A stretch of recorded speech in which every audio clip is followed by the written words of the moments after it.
ஹalleluya. எல்லாரும் விசுவாசிக்கிறீங்களா? ஆண்டவர் நம்மளோட உலாவுகிறார். ஹalleluya. இல்லனா நம்முடைய வெளியரங்கமான கண்கள் என்ன செய்யல, பார்க்கல. நம்முடைய கண்கள் எல்லாரும் சொல்லுவாங்க இயேசு அண்ணா வராரு, என்ன போறாரு. சில பேர் சொல்லுங்க, சில பேருக்கு கேட்கும்போது இவங்க பைத்தியங்களான்னு தோணும். அப்படிதானே? இயேசு வராரா, இயேசு வராரா. ஆனா உண்மையிலேயே ஆவிக்குரிய அனுபவத்துல வராம உலக ரீதியான சில இப்ப கிறிஸ்தவர்கள் இருக்கிறாங்கன்னா, ஆனா உண்மையாய் ஆண்டவரை அவருடைய அன்பின்படி அவர் எப்படிப்பட்டவர், அவர் தெரிந்து கொண்ட மனுஷனை அவர் எப்படி நடத்துவார் என்ற ஒரு ஒரு தெளிவான புரிதல் இல்லைன்னா அவங்களால இப்ப நான் சொல்லலாம் ஆண்டவர் வராரு, ஆண்டவர் வராது.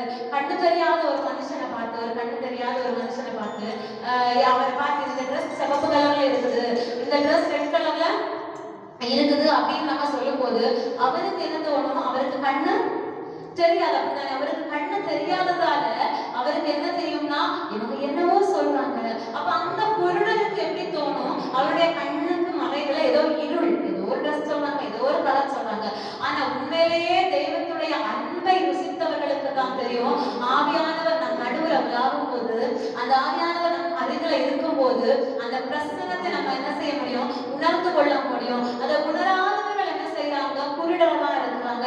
இன்னைக்கு செபிக்கிற இடத்துல, துதிக்கிற இடத்துல, ஆராதனைகள் நடைபெறுகிற எல்லா இடத்துலயுமே ஆவியானவர் என்ன செய்யறாருன்னா அசைவாடி கொண்டுதான் இருக்கிறாரு, அசைவாடி கொண்டுதான் இருக்கிறாரு, உலாவி கொண்டுதான் இருக்கிறாரு.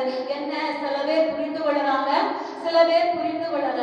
சில பேருக்கு அவரை குறித்ததான அறிவு இருக்குது, சில பேருக்கு அவரை குறித்ததான அறிவு இல்லை. அப்ப அவரை பற்றி தெரிஞ்சவங்களுக்கு அவர் தொடுகிறதை என்ன செய்ய முடியும்? உணர்ந்து கொள்ள முடியும். இன்னைக்கு எத்தனையோ பேர் இருக்கிறோம், எல்லாராலையும் இந்த உலகத்துல இருக்கிற உலக சபைகளில் இருக்கிற பாரம்பரிய சபைகளில் இருக்கிற எல்லாராலையும் ஆண்டவருடைய தொடுதலை உணர முடியுதான்னு கேட்டா இல்லவே இல்லை.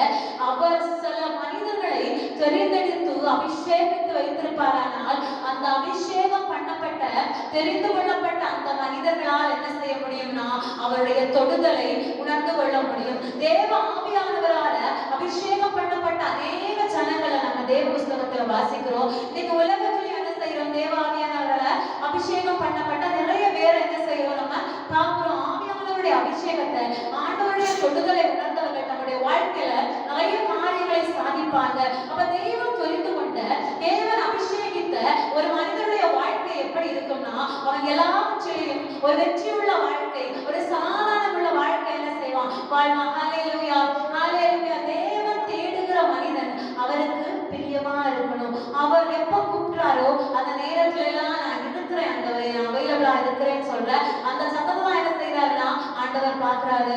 என்னாகும் 17வது அதிகாரம் அதனோட 5வது வசனத்தை ஒரு வாசிக்கலாம். என்னாகும் 17:5. அப்பொழுது நான் தெரிந்து கொள்கிறவனுடைய கோல் துளிர்க்கும். இப்படி இஸ்ரவேல் புத்திரர் உங்களுக்கு விரோதமாய் முறுமுறுக்கிற அவர்கள் முறுமுறுப்பை என்னை விட்டு ஒழிய பண்ணுவேன் என்றார். ஹல்லேலூயா, ஹல்லேலூயா. நான் தெரிந்து கொள்ளுகிறவனுடைய கோல் துளிர்க்கும். இஸ்ரவேல் ஜனங்களை மோசேயும் ஆரோனுமாய் வழி நடத்திட்டு வராங்க. இந்த ஜனங்கள் எல்லா சூழ்நிலையிலையும் முறுமுறுத்து எல்லாத்தையுமே சொல்லி இவங்களுக்கு விரோதமாய் பேசிக்கொண்டே வருங்க. ஆண்டவர் ஒவ்வொரு சூழ்நிலையிலும் தான் அபிஷேகம் பண்ண பிள்ளைகளுக்காக என்ன செஞ்சார்னா எழுந்தருளி நின்றார். இஸ்ரவேல் ஜனங்கள் தேவனுடைய ஜனங்களான்னு கேட்டா அவங்க தேவனுடைய ஜனங்கள் தான். ஆனா அவங்க எல்லாத்துலயும் ஸ்பெஷல் பர்சன் யாரெல்லாம் தெரியுமா? இந்த மோசே, இந்த ஆரோன், இவங்க எல்லாம் தேவனால அபிஷேகத்தை பெற்று ஒரு ஸ்பெஷல் மனிதர்களாக அந்த இடத்துல இருந்தாங்க. ஆரோன் மேலையும் ஆரோனுடைய குடும்பத்தாரின் மேலையும் ஆண்டவர் ஒரு அபிஷேகத்தை வைத்திருந்தார். அவர் சொல்லுவாரு, அந்த ஆரோன் எனக்கு ஆசாரிய ஊழியம் செய்யட்டு, அந்த ஆரோனுடைய பிள்ளைகள் எனக்கு ஆசாரிய ஊழியம் செய்யட்டு, அவர்களுக்கு இந்த வஸ்திரங்களை உருவாக்குன்னு சில முறைகளை எல்லாம் சொல்லி மோசே கிட்ட சொல்லி இந்த மாதிரி அவங்களுக்கு நீ வஸ்திரத்தை உருவாக்கு அப்படின்னு சொல்லி மோசே கிட்ட சொல்லி ஆரோனை உருவாக்கி வைப்பதற்காகனா லேவியனா இருந்த அந்த ஆரோன் ஆசாரிய ஊழியத்தை செய்வதற்காக ஆண்டவருடைய வழிபீடத்துல தூபம் காட்டுகிற வேலையை செய்வதற்காக பிரித்தெடுத்த இந்த ஆரோன் மேல ஆண்டவர் ஒரு அபிஷேகத்தை வச்சிருந்தாரு. ஆனா அந்த ஜனங்களுக்கு என்ன செய்யலாம் புரியல. இவங்க கேட்கிறாங்க, அவங்க கிட்ட மட்டும்தான் ஆண்டவர் பேசுவாரா? அவங்க கூட மட்டும்தான் ஆண்டவர் தீர்க்க தரிசனத்தை வெளிப்படுத்துவாரா? இந்த மோசேக்காக ஆண்டவர் எழுந்தருளி நிற்பாரா? அந்த இடத்துல நான் ஆரோனை பற்றி சொல்றேன். அப்போ இவர்கள் எல்லாம் பின்னாடி எழுப்பும் போது அந்த கோரமுண்டை நாட்கள்ல ஒரு பெரிய வாதை வந்து போகுது. பல லட்சக்கணக்கான மக்கள்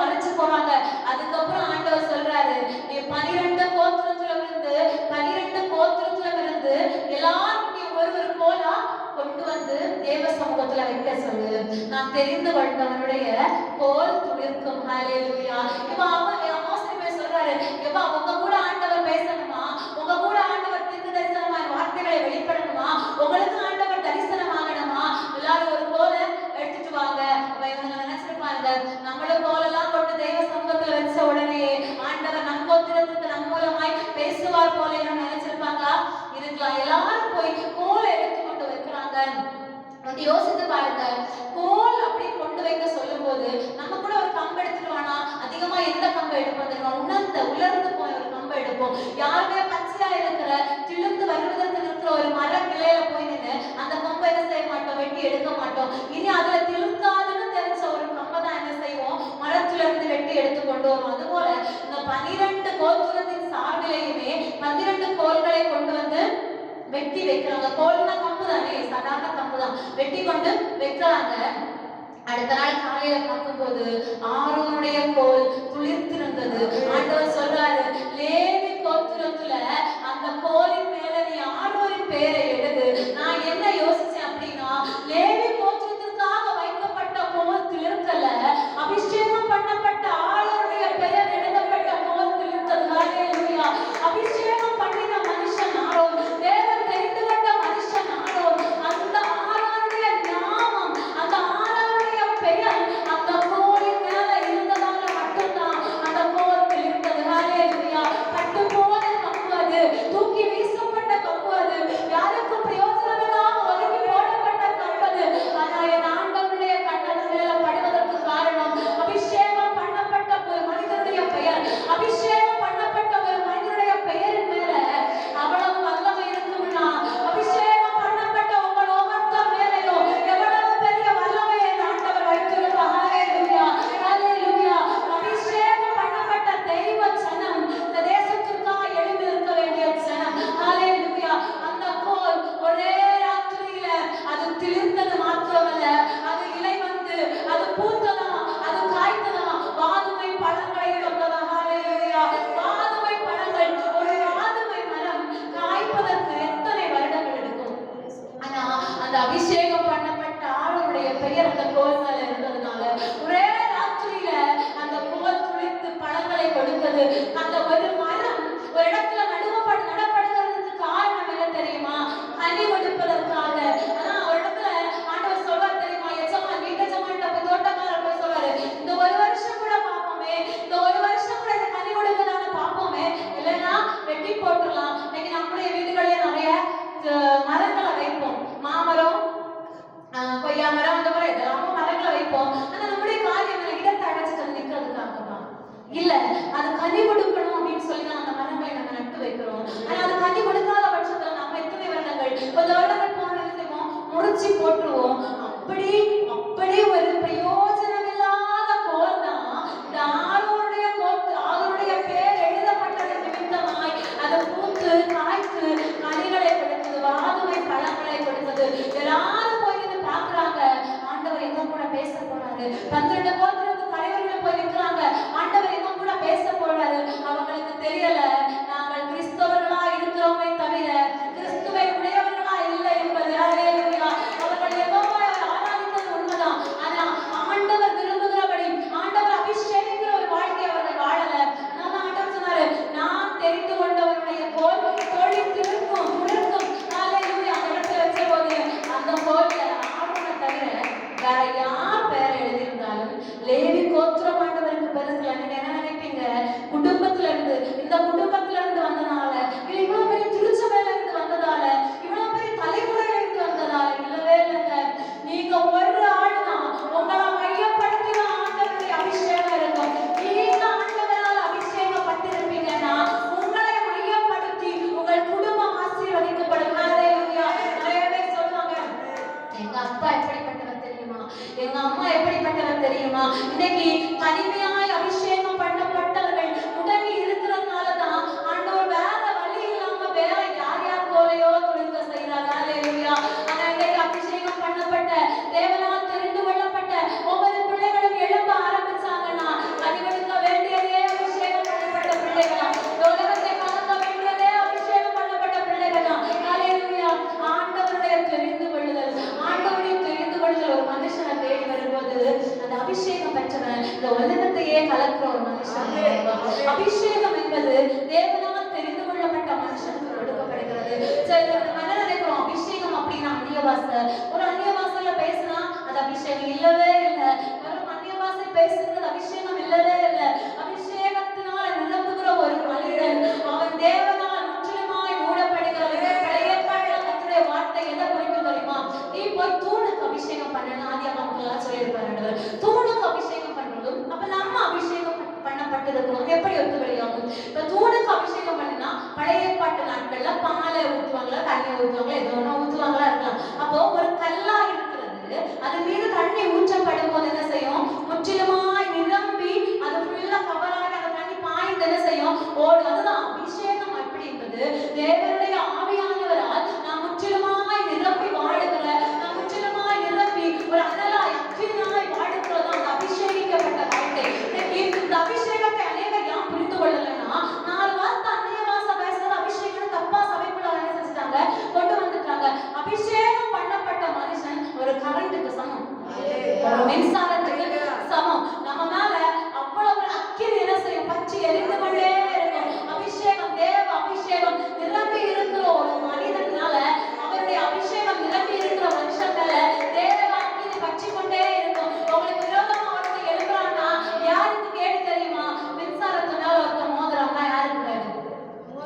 அபிஷேகம் தேவையான விதத்துல. இப்போ ஒரு கரண்ட், ஒரு டிவிக்கு யூஸ் பண்றோம், ஒரு ஃப்ரிட்ஜுக்கு யூஸ் பண்றோம், ஒரு வாஷிங் மிஷினுக்கு என்ன செய்யறோம்? யூஸ் பண்றோம். அது தேவையானபடி. ஆனா தேவையில்லாம ஒருத்தர் அதை போய் பிடிக்கிறான் அப்படின்னா அவன் என்ன செய்வான்? இருந்த இடம் இல்லாம போயிடுவான். அதுதான் அபிஷேகம் பண்ணப்பட்ட பிள்ளைகள் மேல ஆண்டவர் வைத்திருக்கிற ஒரு திட்டம். மோசேக்கு விரோதமா பேசுறாங்க, அவர் கூட ஆண்டவர் பேசுவாரா? எங்க கூட பேச மாட்டாரா? மோசே அதை கண்டுக்கிடவே இல்லை. அதை வாசிக்கும் போது எனக்கு தோணுது, மோசைக்கு அது காதுல போயிருக்கேன்னா நம்ம ஜனங்கள் தான் ஒரு வார்த்தை சொன்ன உடனே 10 கோட் பண்ணி என்ன செஞ்சிருவாங்க? போய் சொல்லி கொடுத்துருவாங்க.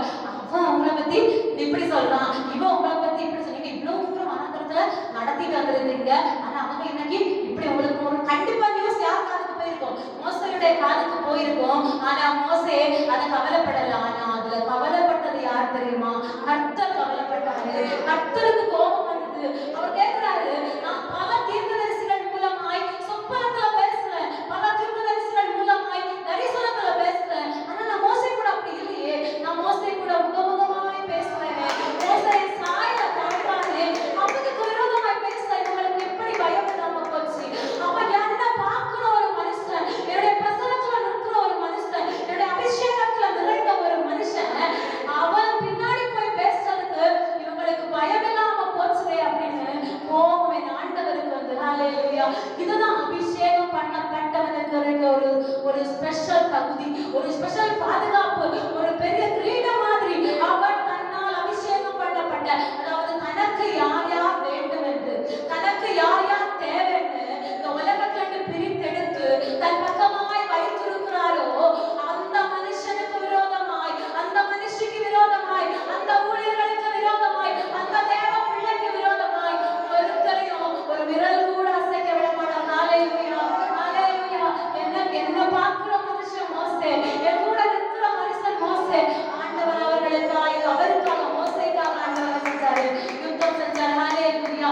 அபிஷேகம் ஒரு மனுஷன்கிட்ட இருக்கணும், அதனால இந்த உலகத்தை ஆள முடியும். ஒருவேளை பிசாசு என்ன செய்வாங்கன்னா சில நேரங்கள்ல வந்து குற்றப்படுத்தணும். நீ ரட்சிக்கப்பட்டியா? நீ இப்ப ரட்சிக்கப்பட்டு ஆண்டவருக்குள்ள இருக்குதியா? நீ ரொம்ப பெரிய ஆளா? நீ என்னெல்லாம் செஞ்சேன்னா சொல்லட்டா அப்படின்னு சொல்லி குற்ற மனசாட்சியை கொண்டு வருகிறது யாருன்னு கேட்டா பிசாசு. மார்ட்டின் லூதர் அவங்க எல்லாருக்குமே நல்லா தெரிஞ்சிருக்கு, தெரியுதா? மார்ட்டின் லூதர் பற்றி தெரிஞ்சிருப்பீங்க. இந்த மார்ட்டின் லூதர் ரட்சிக்கப்பட்ட நாட்கள்ல, அதாவது இயேசுவை அவர் தன்னுடைய ரொம்ப க்ளோஸா வந்த அந்த சூழ்நிலையில இவர் உட்கார்ந்து செபம் பண்ணிட்டு இருக்கிறாரா, அவர் முன்னாடி பிசாசு வந்து நிற்கிறான்.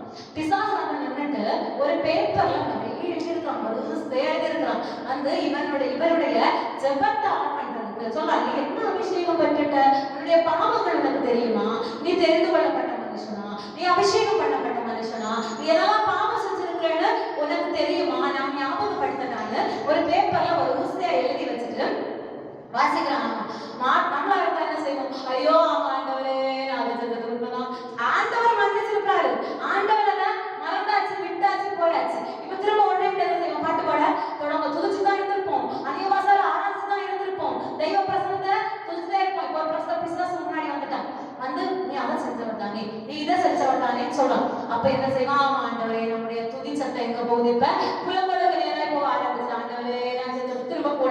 பாவ மன்னிப்பு. ஆண்டவர் சொல்வாரு, அப்படியா? அவர் பாட்டு செய்வார், கிளம்பி போயிட்டே இருப்பார், நீ பாடி முடி, அதுக்கப்புறம் நான் வாரேன். ஹல்லேலூயா.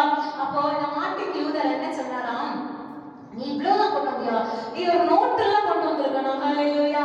என் பாவம் இந்த பேப்பர்ல இல்லைன்னா பத்தாது, நீ ஒரு பெரிய நோட்டை கொண்டு வந்திருக்கணும், நிறைய மறந்துருப்ப போற, நான் உனக்கு சொல்லித்தரேன் எழுது அப்படின்னு சொல்லிட்டு அவர் பக்கத்துல ஒரு இங்கு பாட்டில் இருந்தான். அந்த இங்கு பாட்டில தூக்கி அந்த பேப்பர் மேல வீசிட்டாரு. அந்த இங்கு பட்டு அந்த பாவமெல்லாம் அழிஞ்சு போச்சு. சொன்னாரு, இது போலதான் நான் பாவம் செஞ்சது உண்மைதான், ஆனா என்னைக்கு ஆண்டவர் என்ன அபிஷேகிச்சாரோ, ஆண்டவர் என்ன தெரிந்து கொண்டாரோ, அவருடைய இரத்தம் என்னுடைய எல்லா பாவங்களையும் மறைத்து போட்டது. இப்ப நீ தேடு பார்ப்போம், எழுதிட்டு வந்தல அந்த பாவத்தை எல்லாம் திரும்ப தேடு பார்ப்போம் அப்படின்னு சொன்னா, தேட முடியுமா?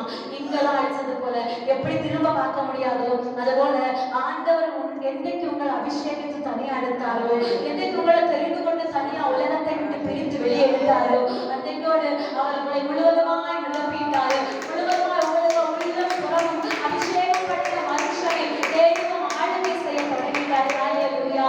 ஆரோருடைய கோல் துளிர்த்தது. எல்லாரும் பாக்குறாங்க. அப்ப அவர்களுக்கு தோணி இருக்கும், உண்மையிலேயே ஆரோன் கூட கர்த்தருடைய ஆவியானவர் இருக்கிறாரு, கர்த்தருடைய ஆவியானவர் கூட இருக்கிறாரா. அந்த பட்டு போல ஒரு மரம், நான் நினைச்சேன் ஒரு துளிர் மட்டும். அவன் ஆண்டவர் என்ன சொன்னா தெரியுமா, ஒரு துளிர்க்கும் முன்னாள். அப்ப அடுத்த வாசிக்கும் போது நினைச்ச ஒருவேளை ஒரு சின்ன திளிர் வந்திருக்குமா இருக்கலாம்னு. நம்ம மனுஷங்க எப்படி தெரியுமா, திளிர் மட்டும் வந்திருந்தா நம்பி இருக்கவே மாட்டோம். என்ன சொல்லலாம் தெரியுமா, முதல்ல அதுல திளிர் இருந்துச்சு, அதனாலதான் ஆண்டவர் அதை திளிர்க்க வச்சு காய்க்க வச்சு அவர் அதை பலமாக்கி கொடுத்தாரு. யோசிச்சு பாருங்க, அந்த கம்பு இருக்குது, வேறு இல்லை, தண்ணி இல்லை, அதுக்கு எந்த நீர் சத்தும் இல்லை, எந்த நார்ச்சத்தும் இல்லை, பூப்பதற்கோ காய்ப்பதற்கோ கனியை கொடுப்பதற்கோ ஒரு சூழ்நிலையும் இல்லாதது. ஒரு சூரிய வெளிச்சம் கூட இருந்திருக்காங்க. தான் அந்த சமூக இடத்துல எல்லாம் கொண்டு வச்சுட்டு போவாங்க. அந்த இடத்துல ஒரு சூரிய வெளிச்சம் கூட தேவனுடைய அந்த ஆராதிக்க வழிவிடங்கள் இருக்கிற இடத்துல கொண்டு வச்சுட்டு போவாங்க. சூரிய வெளிச்சம் கூட உள்ளாடி வந்திருக்க வாய்ப்பு இருக்குமான்னு தெரியாது. ஆனா அதுல பட்டு போன ஒரு கம்ப ஆரோனுடைய பெயர் எழுதப்பட்டது நிமித்தமாய் ஆண்டவர் என்ன செய்தார், துளிர்க்க வைத்தார். ஆரோனுடைய பெயரை கூட மோசே தேர்ந்தெடுத்தெடுதல்ல ஆண்டவர் தான் சொன்னாரு, நீ ஆரோனுடைய பெயர் அதுல எழுது, ஆரோனுடைய பெயரை எழுது. லேவி கோத்திரத்துல வேற எவன் பெயரை எழுதிருந்தாலும் அந்த துளிர்த்திருக்கவே தெரியாது. இன்னைக்கு ஆண்டவர் அவங்களை பிரித்தெடுக்க காரணம் என்ன தெரியுமா, உங்க குடும்பத்துல உங்க தலைமுறையில வேற எவ்வளவு கொண்டு வந்தாலும், உங்க தலைமுறையில எவன் வந்திருந்தாலும், யார் வந்திருந்தாலும், நீங்க இருக்கிற மாதிரி ஒரு வைராக்கிய வாழ்க்கைய ஆண்டவருக்காக செலுத்திருக்க மாட்டாங்க. அதனாலதான் உங்களை போய் கேட்பீங்க தெரியுமா, ஆண்டவரே நான் யார், ஆண்டவரே நான் அற்ப புழுப்பா, நீங்க சொல்லிப்பீங்க நான் நினைக்கிறேன். ஆண்டவரே என் மேல ஏன் ஏசப்பா இவ்வளவு பாசம் வச்சீங்க, என்ன ஏப்பா இவ்வளவு தெரிந்து கொண்டீங்க. நம்ம குடும்பத்துல நம்மளை விட உயர்ந்தவர்கள் இல்லையா, நம்ம குடும்பத்துல நம்மளை விட படிச்சவங்க இல்லையா, நம்மை விட பெரிய பெரிய பதவிகள்ல இருக்கிறவங்க இல்லையா, நம்மளை விட அதிகாரம் உள்ளவங்க இல்லையா, ஆனா ஒன்றுக்குமே உதவாத, படிப்பு அறிவு இல்லாத, பண வசதி இல்லாத உங்களை ஆண்டவர் தெரிந்தெடுக்கிறதுக்கு காரணம் நீங்க அவருக்காக ஏதோ செய்வீங்க. அதனால ஆண்டவர் உங்களை அபிஷேகப்படுத்தி உங்களை தனியா பிரித்தெடுத்து வைத்திருக்கிறார். ஹல்லேலூயா. 1 சாமுவேல் 14வது அதிகாரம் அதனுடைய 3வது வசனம். அபிஷேகம் நாம் பெற்றுக்கொண்ட உண்மைதான். ஆனா எதற்காக ஆண்டவர் அபிஷேகம் பண்ணி வச்சாரு? வீட்டுல இருந்து சமையல் வேலைகளை மட்டும் பார்த்துக்கிட்டு எழுத வாசிக்கலாம். 14:3. ஈசாயை பலிவிருந்துக்கு அழைப்பாயாக, அப்பொழுது நீ செய்ய வேண்டியதை நான் உனக்கு அறிவிப்பேன், நான் உனக்கு சொல்லுகிறவனே எனக்காக அபிஷேகம் பண்ணுவாயாக என்று. ஹல்லேலூயா. ஹல்லேலூயா. நம்ம என்ன நினைக்கிறோம், நான் அபிஷேகம் பண்ற இன்னைக்கு எழுப்புதல் வருது வரல. யார் வரலன்னா, சபைகள்ல போறோம், அவ்வளவு தூரம் ஆராதிக்கிறோம், அந்நிய பாஷையில பேசுறோம், அபிஷேகத்தை முடிச்சுக்கிட்டோம். வீட்டுல அந்த அபிஷேகத்துக்கு ஒரு விலை இல்லாம போயிடுச்சு. விளக்க சபைகள்ல போகும்போது ஏற்றி வைக்கிறாங்க, வீட்டுல வந்தோடனே விளக்க அணைச்சி மழை காலம் எதுவும் மூடி வைப்பாங்க, அந்த மாதிரி மூடி ஒதுக்கி வச்சிருக்கோம். அதனால தேவன் எதற்காக அபிஷேகித்தார், எதற்காக நம்மை பிரித்தெடுத்தார், எதற்காக தெரிந்து கொண்டார் அப்படிங்கிறது என்ன செய்யல, நமக்கு புரியாம போச்சு. ஈசாயுடைய வீட்டிற்கு போகும்போது சாமுவேல் கிட்ட ஆண்டவர் சொல்றாரு, நீ போ, நான் சொல்லுகிறவனை எனக்காக அபிஷேகம் பண்ண. ஹல்லேலூயா. அபிஷேகம் எதற்காக வருகிறது? அவருக்காக. தேவன் தெரிந்து கொள்கிறது எதற்காக? அவருக்காக.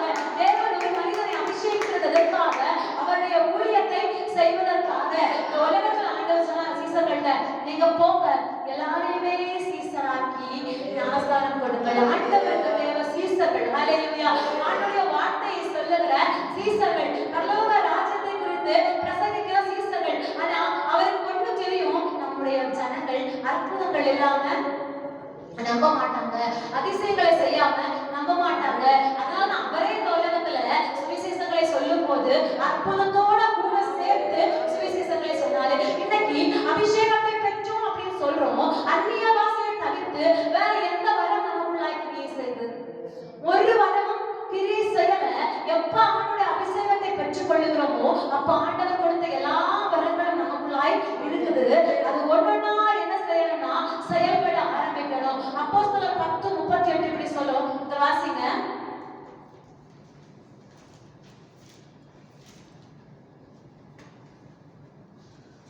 நசரனாகிய இயேசுவை தேவன் பரிசுத்த ஆவியினாலும் வல்லமையினாலும் அபிஷேகம் பண்ணினார். அல்லேலூயா. நசரேயனாகிய இயேசுவை தேவன் பரிசுத்த ஆவியினாலும் வல்லமையினாலும் அபிஷேகம் பண்ணினாராம். இன்னைக்கு நமக்கு பரிசுத்த ஆவியின் அபிஷேகம் இருக்குது, ஆனா வல்லமையின் அபிஷேகம் இருக்கான்னு கேட்டோம்னா இல்ல. அப்ப அவருக்காக தெரிந்து கொண்ட, அவருக்காக அபிஷேகம் பண்ணப்பட்ட நம்ம அவரை போல செயல்படணும். இயேசு உலகத்துல வாழ்ந்தப்ப சொன்னாரு, என்னை விசுவாசிக்கிறவன் நான் செய்த கிரியைகளை தானும் செய்வான், இவைகளை பார்க்கிலும் பெரிதானவைகளை செய்வான் அப்படின்னு சொன்னாரு. நம்ம ஏதாச்சும் செய்யலாமா? எதையுமே செய்யல. நமக்கு தலைவலி வந்தாலே நமக்கு ஜோன 4 பேர் வேணும். ஹalleluya, ஹalleluya. பின்னால போன் எடுத்துட்டு ஒருத்தர்கள் என்ன செய்வோம்? எனக்கு தலைவலி, எனக்கு தலைவலி. லைட்டா இருக்கிற தலைவலியை கூட 10 சென்டிமீட்டர் என்ன செஞ்சிருவோம்? கூட்டி வச்சிருவோம். ஹalleluya. ஆனா நம்ம எல்லாரும் அபிஷேகம் பெற்றவர்களா? அபிஷேகம் பெற்றவங்களா? ஹalleluya சொல்லுங்க. நமக்கு தெரியுதா? ஹalleluya, ஹalleluya. இயேசுவை ஏற்றுக்கொண்ட, திரும்பவும் சொல்லி, அபிஷேகம் அப்படிங்கிறது அந்நிய பாஷை கிடையாது. இயேசுவை ஏற்றுக்கொண்ட மனிதர்கள் எல்லாரும் அபிஷேகத்தால் நிரப்பப்படுகிறார்கள். அந்த அபிஷேகம் கிடைக்கும் போது, அதாவது இயேசு கிறிஸ்துவை ஏற்றுக்கொள்ளுகிறவர்கள் எத்தனை பேர்களோ அத்தனை பேர்களும் அவருடைய பிள்ளைகளாகும்படி அதிகாரத்தை கொடுத்தார் அப்படின்றது. இப்ப எலியா வந்து மரணத்தை விரும்பின போது எலியா கிட்ட ஆண்டவர் சொல்வாரு, நீ போய் உன் ஸ்தானத்தில் எலிசாவை அபிஷேகம் பண்ணு. அப்ப இந்த இடத்துல அபிஷேகம் அப்படிங்கிறது நீ போய் எலிசா கிட்ட பரிசுத்த ஆவியானவர் வாசையை பேச சொல்ல அப்படி அர்த்தமா? இல்ல. அப்ப நீ போய் என் ஸ்தானத்தில் எலிசாவை அபிஷேகம் பண்ணனா, அபிஷேகம் என்பது ஒருவனை ஒரு நிலையில் ஏற்படுத்துவது. ஹalleluya. அப்ப நம்மை அவருடைய பிள்ளையான நிலைகளை ஏற்படுத்தும் போதே ஆண்டவர் நம்மை அபிஷேகம் செய்து விட்டார். ஆனா நல்லா புரிஞ்சுக்கணும், அந்த வரங்கள் தான் அந்நிய வாசை. அந்த அந்நிய வாசையோட சேர்த்து இதர வரங்களும் நமக்குள்ள செயல்பட ஆரம்பிக்கும் நம்ம விருப்பப்படும் போது. ஹalleluya. நம்ம இப்ப ஜெபம் பண்ணி ஒருத்தங்களுக்கு சுகமாகுதுன்னா அது வரம் தானே. ஹalleluya. இப்ப இயேசு இந்த உலகத்துல வாழ்ந்த போது அற்புதங்களை செய்கிறவராய் சுற்றி திரிந்தார், அடையாளங்களை செய்கிறவராய் சுற்றி திரிந்தார். அப்ப அவர் வெறும் வார்த்தையை எடுக்கல பாருங்க, அற்புதத்தை செய்யணும், அடையாளத்தை செய்யணும். ஏன்னா நம்முடைய ஜனங்கள் அற்புதங்களை காணாவிட்டால் விசுவாசிக்க மாட்டார்கள். இயேசு வந்து பிரசங்கம் பண்ணாலே அற்புதம் நடக்கலன்னா நம்ப மாட்டாங்கன்னா, இன்னைக்கு நம்ம போய் சுவிசேஷம் சொல்லும் போது நம்ம கூட சுகப்படுத்துகிற வல்லமைகள் செயல்பட ஆரம்பிக்கணும், பிசாசுகளை துரத்துகிற வல்லமைகள் செயல்பட ஆரம்பிக்கணும், வியாக்கியானங்களை சொல்லுகிற வரங்கள் செயல்பட ஆரம்பிக்கணும், தீர்க்கதரிசனங்களை சொல்லுகிற வரங்கள் செயல்பட ஆரம்பிக்கணும். நீங்க ஒரு இடத்துல ஜோமனை போய் பாருங்க, உடனே சொல்லுவாங்க காலையில ஃபர்ஸ்ட் ஜோமனை சொல்லுவாங்க. சொல்லிட்டு இயேசு என்ன சொன்னாரு? குறி கேட்கிறவங்களை விட மிச்சமா இன்னைக்கு என்ன செய்யறாங்கன்னா, தேவன் தப்பில்ல சொல்லுவதுல தவறில்ல. அந்த நாட்கள்ல தேவனுடைய மனுஷன் உண்டோ என்று யுத்தத்திற்கு போகிறதுக்கு முன்பாக அபிஷேகம் பண்ணப்பட்ட பிரிந்தெடுக்கப்பட்ட ஜனங்களை தேடி போவாங்களா? மோசே கிட்ட போவாங்க நியாயம் விசாரிக்க, ஆரோன் கிட்ட போவாங்க நியாயம் விசாரிக்க. 20-30 லட்சம் ஜனங்கள் அவங்கள படிச்சவன் இல்லையா? எத்தனையோ பேர் இருந்திருக்கான், நியாயப்பிரமாணங்கள் தெரிஞ்சவன் எடுத்திருந்திருப்பான். ஆனா அவனெல்லாம் பெருசல்ல. எவன் ஒருத்தன் தேவனால அபிஷேகம் பண்ணப்பட்டாரோ அவங்களிடத்துல விசாரிக்க போவாங்க. அதுபோல இன்னைக்கு அபிஷேகம் பண்ணப்பட்ட பிள்ளைகள்கிட்ட, அவங்கள்ட்ட போனா என் பிரச்சனைக்கு விடுதலை உண்டு, அவங்கள்ட்ட போனா என் பிரச்சனைக்கு தீர்வு உண்டு நினைக்கிறாங்க. ஆனா இன்னைக்கு உண்மையிலேயே அபிஷேகத்தை பெற்றுக்கொண்டேன் என்று சொல்லுகிறவர்கள் எப்படி இருக்கிறாங்க தெரியுமா? ஒன்றை யோசித்து பாருங்க. நல்லா தூங்குறோம், ராத்திரி நல்லா தூங்குறோம், ஜாம் பண்ணிட்டு தான் தூங்குறோம், இல்ல ஜெபிக்க மறந்து தூங்குறோம், ஏதோ செய்யறோம். ஆண்டவர் வந்து ஒரு நல்ல பரலோக தரிசனத்தை காமிக்கிறாங்க. இப்போ ஐயோ ஸ்தோத்திரம் அப்பா ஸ்தோத்திரம் அப்படியே தூங்கிடும். பரலோக தரிசனத்தை பார்க்கிறோம்னா என்ன செய்வோம்னா அதை ரசிச்சு சந்தோஷத்துல தூங்கிடும். ஒரு பிசாசு வந்து கழுத்தை பிடிக்கிற மாதிரி பார்த்தீங்கன்னு கடவுளா எழுப்பி வந்து ராத்திரி ஃபுல்லா தூங்கணும். இப்போ நம்முடைய விஷயம் என்ன இருக்கு தெரியுமா? ஆண்டவருக்கு மகிமையை கொடுக்கிறத விட விடையும் ஆண்டவருக்கு பயப்படுறதை விடையும் பிசாசுக்கு பயப்படுறோம். அதுபோல அதிகமா ஸ்தோத்திரம் எப்ப பண்ணுவோம் தெரியுமா? அந்த கிறிஸ்தவர்கள் சுடுகாட்டை தாண்டி போகும்போது அது எப்பவுமே அடிக்கடி சொல்றாங்க, நம்மளும் கல்லறையை பார்த்துட்டு என்ன சொல்லுவோம்? சோத்திரம் சோத்திரம் சோத்திரம். அதுபோல ஸ்தோத்திரம் வரவே செய்யாது. ராகாலத்துல ஆண்டவரே வந்து தட்டி விட்டாலும் சுகமான இருக்கும் நித்திரைக்கு. பிசாசுடைய விரல் பட்டோட கடவுளா எழுப்பியிருந்து அந்த ராத்திரிக்குள்ள விழிப்புச்சு. ராஜம் ஃபுல்லா உட்காந்து ராம் முழுவதும் என்ன செய்வோம்னா ஒரே விழிப்பு ஜெபமா இருக்கும். ஆண்டவரே பிசாசு போட்டு பிசாசு போட்டு. இது ஆண்டவர் தட்டும் போதே எழுப்பி உட்கார்ந்துருந்தா பிசாசு தட்டிருக்காதுல. இப்ப ஆண்டவர் என்ன தெரியுமா செய்யறாரு? நம்ம அபிஷேகம் பண்ணி வச்சிருக்கோம்னா அபிஷேகம் பண்ணோம்னா பிசாசு வராதே. ஆண்டவருக்கு இப்ப நீ அவர் கூட பேசணும். அவருக்கு அவர் வாழ்றதை விட ஒரு பிசாசு விட்டா நீ பேசுவேன்னு ஹல்லேலூயா தெரியும். அதனால அவர் என்ன செய்வார்? நீங்க நினைப்பீங்க, யாண்டவரே இந்த வியாதி, யாண்டவரே இந்த கெட்ட சொப்பனம், யாண்டவரே பயப்படுத்த. அவர் சொல்வாரு, நான் வந்தாதான் நீ தூங்குறியே. ஹல்லேலூயா. அப்ப பிசாசு வந்தா நீ கொஞ்ச நேரம் என்ன நோக்கி பார்ப்பேன். உங்களுக்கு புரியுதா? ஏன் பிரச்சனை வருதுன்னு புரியுதா? நீங்க அபிஷேகம் பண்ணப்பட்டவங்க தான். உங்களுக்கு ஏன் இருளின் கிரியைகள் வருதுன்னு புரியுதா? ஏன் வியாதிகள் வருதுன்னு புரியுதா? நீங்க அவர் கூட நெருங்கணும்னு அவர் விரும்புறாரு. ஹல்லேலூயா ஹல்லேலூயா. ஒரு தேவ மனிதர் ஒரு பிசாசை துரத்துறதுக்காக போறாரு. பகல்ல போய் அங்க ஒரே ஜெபம், கிட்டத்தட்ட ஒரு 3 மணி நேரம் 4 மணி நேரம் போராட்டத்துக்கு பிறகு அந்த பிசாசு என்ன செய்யுது? போகுது. போறேன்னு சொல்லுது. ஒரு குறிப்பிட்ட நபர் நான் போயிடுறேன்ப்பா அப்படின்னு சொல்லுது. ஆனா போகும்போது இந்த மாஸ்டரை பார்த்து அந்த பிசாசு சொல்லிச்சான், என்னையா விரட்ட வந்த நீ போவோம் வீட்டுக்கு நான் வரேன். உன் வீட்டுக்கு நான் வரேன். நம்ம ஆட்கள் எப்படி சொன்னா, நம்மால் 4 நாள் லீவ் போட்டுட்டு திருப்பி வீட்டுல போய் தங்கிக்கிடும். அப்படிதானே? வேற சொந்தக்காரங்க வீட்டுல போய் செய்வோம், தங்கிக்கிடும். என் வீட்டுக்கு யார் போயிருக்கா? பிசாசு போயிருக்கா? நான் பக்கத்து வீட்டுக்கு போறேன் அப்படின்னு. இந்த பாசு திரும்ப அங்க போனாரு. இவர் அங்க போயிட்டு நைட்டு ஜோமன் எழுப்பி உட்கார்ந்துட்டு இவர் ஹாலுக்கு வரலாம். ஒரு நாள் இல்லாம அவருடைய 1 வயசான பிள்ளை ஒரே அழுது தூங்கவே இல்லை. சரி பாஸ்டர் என்னது புரிஞ்சு போச்சு, யார் வந்திருக்கிறா? விருந்தாளி வந்திருக்கிறோம், மிஸ்டர் சாப்பிட்டாங்கள வந்திருக்காரு போல அப்படின்னு சொல்லிட்டு இவருக்கு புரிஞ்சு போச்சு. அவ இவர் எழுப்பி பிள்ளைய தட்டி கொடுத்துட்டு ஹால்ல ஜோம் பண்றதுக்கு வரலாம். பிசாசு முன்னாடி வந்து நிக்கிறான். பாஸ் சொன்னாராம், தண்ணி குடிக்க போறேன் கிச்சனுக்கு வா அப்படின்னு. எங்க தண்ணி குடிக்க போறேன், நீ கிச்சனுக்கு வா அப்படின்னு. இந்த பிசாசு அவர் கூடவே போச்சான். கப்பல தண்ணி எடுத்துட்டு சொன்னாராம், இத குடிச்சு முடிக்கிறதுக்குள்ள இடத்த காலி பண்ணிய, இல்லைன்னா நான் அவன் என்ன செஞ்சிருவேன், எரிச்சிருவேன் பார்த்துக்கோ அப்படின்னு. அவர் தண்ணி குடிக்கிறதுக்கு முன்னாடி பிசாசு இடத்த காலி பண்ணி ஓடியே போச்சப்போ, எப்படி இயேசுவானவரை வல்லமையினால தேவன் அபிஷேகம் பண்ணி வைத்திருந்தாரோ, இன்னைக்கு அந்த வல்லமையின் அபிஷேகம் நமக்குள்ள தேவை. ஹல்லேலூயா. அபிஷேகம் பண்ணப்பட்ட நாம் ஒரு வல்லமையை தரித்து கொள்ளும் போது, வல்லமையின் ஆவியானவர் நம்மை ஆட்கொள்ளும் போது நம்ம என்ன செய்வோம்? இந்த மாதிரி தான் நம்ம சொன்னா பிசாசு என்ன செய்யும்? ஓடும். நம்முடைய பார்வைக்கு என்ன செய்யாது? முன்ன நிக்காது. எங்கேயோ ஒரு பிசாசாட்டி எழுதி வச்சான், இந்த பாஸ்டர் வர போறாரு, அதனால நான் போக போறேன் அப்படின்னு எழுதி வச்சுட்டு கிளம்பி போயிட்டான். இப்போ உண்மையாவே நம்மவும் அந்த வல்லமையின் அபிஷேகத்தினால நிரப்பப்படுவோம். ஆனால் ஒரு வியாதியோ ஒரு பிசாசோ மனிதர்களுடைய அம்புகளோ பிசாசின் தந்திரங்களோ எதுவுமே உங்களை என்ன செய்யாது? காயப்படுத்த. அபிஷேகம் பண்ணப்பட்ட மனுஷன் யார் தெரியுமா? தேவனுடைய கரத்தில் இருக்கிற ஆயுதம், தேவன் பயன்படுத்துகிற ஆயுதம். நமக்கு சைடு சப்போர்ட்டுக்கு ஒரு ஆயுதத்தை கேட்கிறோம். ஆண்டவர் சொல்றாரு, என் கையில இருக்கிற கத்தியே நீதான். ஹல்லேலூயா. என் கையில இருக்கிற ஆயுதமே நீதான். நான் ஒன்ன வச்சுதான் பல காரியங்கள் செய்ய போறேன். நீ ஞாயிறத்துல போய் நிற்கிற. ஹல்லேலூயா. எனக்கு ஒரு கத்தி இருக்குது. அந்த கத்தியை பார்த்து வேகமா ஒரு ஆப்பிள தூக்கி எறிகிறோம்னு வச்சிருக்கோமே, ஒரு ஆப்பிள தூக்கி அந்த கத்தியின் மேல எறிகிறோம். அப்படி எறியும் போது கத்தி எறிஞ்சாலும் சரி, ஆப்பிளை எறிஞ்சாலும் சரி, வெட்டப்படுவதோ அந்த ஆப்பிள் தானே தவிர கத்தி கிடையாது. அப்ப அபிஷேகம் பண்ணப்பட்ட தெரிந்து கொள்ளப்பட்ட ஒவ்வொரு தேவ பிள்ளையும் தேவனுடைய கரத்தில் இருக்கிற ஆயுதம். ஹல்லேலூயா. ஆயுதமா இருக்கிற நாம் அவர் எந்தெந்த காரியங்களை செயல்படுத்துவதற்காக நம்மை பயன்படுத்துகிறாரோ அதற்காக நம்மை விட்டு கொடுக்கும் போது நம் மூலமாய் அவர் நினைத்திருக்கிற திட்டம் சொல்லலாம். நான் சொல்லுகிறவனை எனக்காக அபிஷேகம் பண்ண. நான் யார சொல்லணும் அவனை நீ அபிஷேகம் பண்ண. வெறும் ராஜாவா போய் உட்கார்றதுக்கு இல்ல, வெறும் தன்னுடைய வீட்டு காரியங்களை பார்ப்பதற்கு அல்ல, தன்னுடைய குடும்ப காரியங்களை பார்ப்பதற்கு அல்ல, என்னுடைய வேலையை அவன் செய்வதற்காய், நான் நிர்ணயித்திருக்கிற காரியத்தை செய்வதற்காய் அவன் தான் சிறந்த ஆளு. அன்னைக்கு சாமுவேல் போனப்போ அந்த தாவீதுடைய அண்ணன்மாரெல்லாம் பார்த்து இவனா இருக்குமோ அவனா இருக்குமோ தோற்றத்தை பார்த்து அவன் நிதானிச்சு யோசிச்சு சொன்னான். ஆண்டவர் என்ன சொன்னாரு? மனுஷன் பார்க்கிறபடி நான் பார்க்கிறவன் அல்ல,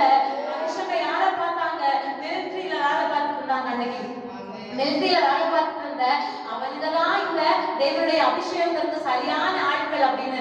ஆனா ஆண்டவர் சொன்னாரு, ஒருத்த ஆடு மேய்ச்சிட்டு இருக்கிறான், ஒருத்த வீட்டுக்கு செல்ல பிள்ளைதான், ஆனாலும் அவங்க எங்கேயோ கடைசி பிள்ளைதான் எங்கேயோ போய் ஆடு மேய்ச்சிட்டு இருக்கிறான். அவங்களுடைய பார்வையில இந்த தாவீது ஒரு அபிஷேகம் பண்ணப்படுவதற்கு கூட தகுதி இல்லாத ஒரு மனிதன். ஒரு தீர்க்கதரிசி வீட்டுக்குள்ள வாராரு, அவர் வந்தா எல்லாரையுமே கை வச்சு என்ன செய்வாரு, ஜெபிப்பாரு, அபிஷேகம் பண்ணுவாரு.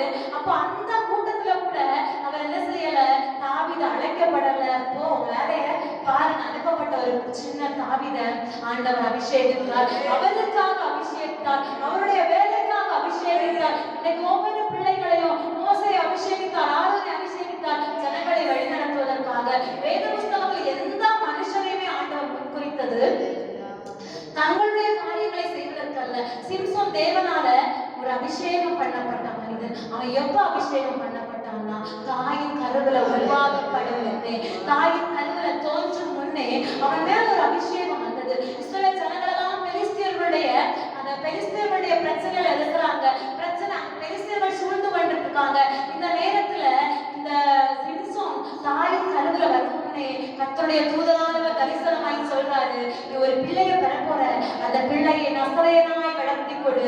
அப்ப நசரேயன் என்கிற அபிஷேகம், தேவனுக்காய் பிரித்தெடுக்கப்பட்ட அபிஷேகம், அந்த பிள்ளையுடைய மூச்சு காத்து இந்த உலகத்துல படுறதுக்கு முன்பாய் தாயின் கருவில, அதாவது அவள் கர்ப்பவதி ஆவதற்கு முன்பாகவே கர்த்தருடைய தூதனானவர் போய் சொல்றாரு, அந்த பிள்ளையை எனக்காக வளர்த்து அவனை நான் அபிஷேகித்திருக்கிறேன், அவன் மேல ஒரு விசேஷ தரிசனத்தை நான் வைத்திருக்கிறேன், அவன் மேல ஒரு பெரிய திட்டத்தை நான் வைத்திருக்கிறேன், அவனை எனக்காக வளர்த்துன்னு சொல்லி அந்த பிள்ளை நசரேயனாய் வளர்க்க சொல்றாரு. நம்ம எல்லாரும் சிம்சோனுடைய கதைகள் நமக்கு நன்றாவே தெரியும். நம்ம என்ன யோசிப்போம்னா, சிம்சோன் அவனாவே இந்த புறஜாதி பெண்கள் கிட்ட பழகிக்கிட்டான் அப்படின்னு சொல்லி. நியாயாதிபதிகள் 13ஆம் அதிகாரம் அதனுடைய 5வது வசனத்தை வாசிங்க.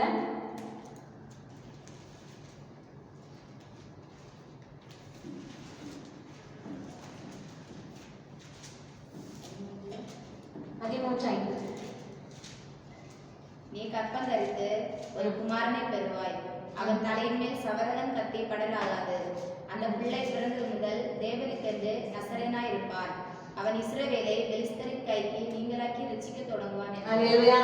அந்த பிள்ளை வளர்ந்தது முதல், பிறந்தது முதல், அப்போ பிறந்ததுக்கு முன்னாடியே அவருக்கு அபிஷேகம் பண்ணப்பட்டதால பிறந்தது முதலே அவன் நசரேயனாய் இருப்பான், ஆண்டவருக்காக இருப்பான், கத்தி படக்கூடாது, அவருடைய தலையில சவரகன் கத்தி படக்கூடாதுன்னு சொல்லி ஆண்டவர் அபிஷேகித்த பிள்ளை. ஆனா அவருடைய வாழ்க்கையில அவருடைய சில ஆசைகள் பெண்கள் பக்கமாய் திரும்பியது. அவருக்கு அந்த அபிஷேகம் இருந்தது தெரியும். அவர் சின்ன வயசுலயே எப்படி வளர்க்கலன்னா, அந்த இடத்துல மனவா கேட்பாங்க, நாங்க எப்படி ஆண்டவரே அந்த பிள்ளையை வளர்க்கணும். கர்த்தருடைய தூதனானவர் ஒரு விசை கூட எங்களுக்கு தரிசனமாகி அந்த பிள்ளையை நாங்கள் வளர்த்த வேண்டிய விதத்தை எங்களுக்கு கற்றுக் கொடுத்தா நல்லா இருக்குமே. ஏன்னா ஆண்டவரால தாயின் கருவில உருவாக்கும் முன்னே அபிஷேகம் பண்ணப்பட்ட பிள்ளை இந்த உலகத்துல எல்லா விதத்திலையும் பெர்ஃபெக்ட்டா வளர்ந்தாதான் ஆண்டவர் எதிர்பார்க்கிற காரியத்தை செய்ய முடியும், ஆண்டவர் எதிர்பார்க்கிற கனிகளை கொடுக்க முடியும். ஆண்டவர் எதுக்காக அபிஷேகம் பண்ணாரோ, எதுக்காக பிரித்தெடுத்தாரோ அதை செய்து முடிக்க முடியுங்களா அப்படின்னு சொல்லி இவங்க கேட்கிறாங்க. இப்போ இந்த இடத்துல அவன் பெலிஸ்தியத்தை பார்க்கும்போது, திம்னாத்துக்கு போகும்போது பெலிஸ்திய பெண்கள் ஒரு பெண்ணை பார்த்து என்ன செய்ய, அவனுக்கு ஆசை வருது. தாய் தகப்பனிடத்துல போய் சொல்றான், அது ஒரு பொண்ணை பார்த்தேன். 14வது அதிகாரம் 4வது வசனம். அவன் பெலிஸ்தரிடத்தில் குற்றம் பிடிக்க முகாந்தரம் உண்டாகும்படி இது கர்த்தரின் செயல் என்று அவன் தாயும் தகப்பனும் அறியாதிருந்தார்கள். இவன் போய் பெற்றோர்கிட்ட சொல்றான், பெலிஸ்தியர்கள்ட்ட நான் ஒரு பெண், அந்த தேசத்துல எனக்கு அவள் இன்பமா இருக்கிறாள், என்னுடைய பார்வைக்கு அவள் இன்பமா இருக்கிறாள், புறஜாதி பொண்ணை அவன் தேடி போவது கூட அதனுடைய கர்த்தருடைய செயல் நல்ல சொல்லி இருக்குது. ஏன்னா பெலிஸ்தியரிடத்துல குற்றம் கண்டுபிடிப்பதற்கு இது தேவனுடைய முகாந்திரம் என்று, இது தேவனுடைய செயல் என்று அவருடைய பெற்றோர் தாயும் தகப்பனும் அறியாதிருந்தார்கள். இவன் சிம்சோன் மேல தேவனுடைய அபிஷேகம் இருந்தது. சில நேரத்துல பெலிஸ்தீனை முறியடிப்பதற்காக சில மாற்று காரியங்களை கொடுத்தார். ஆனா சிம்சோன் பண்ண ஒரு பெரிய தப்பு என்னன்னா, அபிஷேகத்தை அசட்டை பண்ணது. அவன் அந்த புறஜாதி பொண்ணு கூட அந்த இடத்துல கூட ஆண்டவர் சொன்னார், அவன் போவான், ஆனா பெலிஸ்தீர்கள்ட்ட குற்றத்தை கண்டுபிடிச்சு அவன் திரும்ப வந்துருவான். அந்த பெலிஸ்தீர்களை அழிப்பதற்காகத்தான், பெலிஸ்தீர்களை முறியடிப்பதற்காகத்தான் நான் சிம்சோனை